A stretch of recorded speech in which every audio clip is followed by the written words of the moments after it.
Final video to solve the problem about Epic Games Launcher not syncing with the cloud. Are you also facing this problem where your progress or games in Epic Games Launcher won't sync with the cloud? Stay with me, because this will make it very simple to fix. This usually happens when the Epic Games Launcher cache is corrupted, your internet connection is unstable, well, there's a temporary server issue.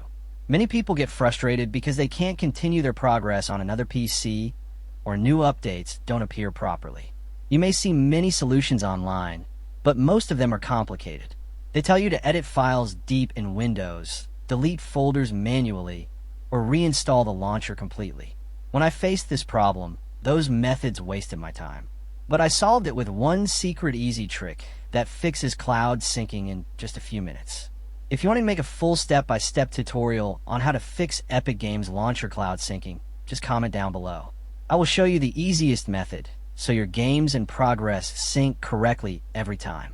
And for more simple gaming and PC fixes, stay close to my channel Rexish because I always share the easiest ways to solve these problems.